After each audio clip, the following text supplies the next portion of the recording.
Zeto zelena i mirna i hladna i duboka, smiri razum moj i ruke moje i oči moje.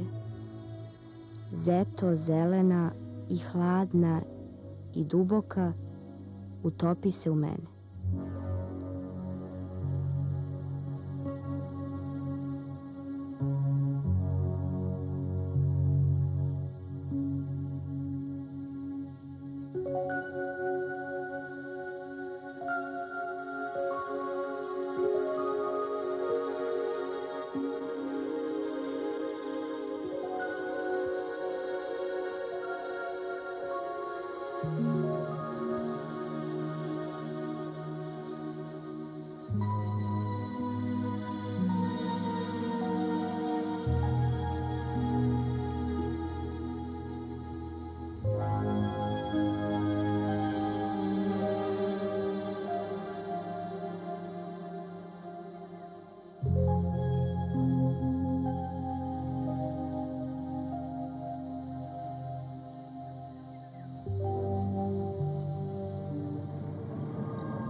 Nije Skadarsko jezero oduvijek bilo ni ovoliko veliko, niti ovako lijepo.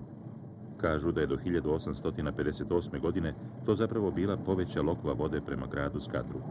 Tada je na Breklo poplavilo 100 hektara zemlje.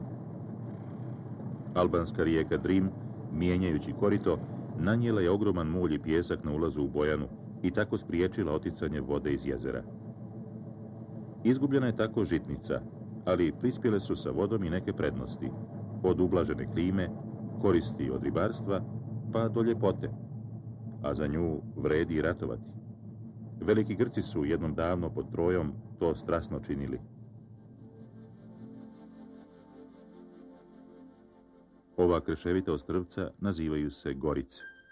Svaka čuva po neku istorijsku, slavnu i važnu crkvicu i ostatke konaka srednjovjekovnih manastira.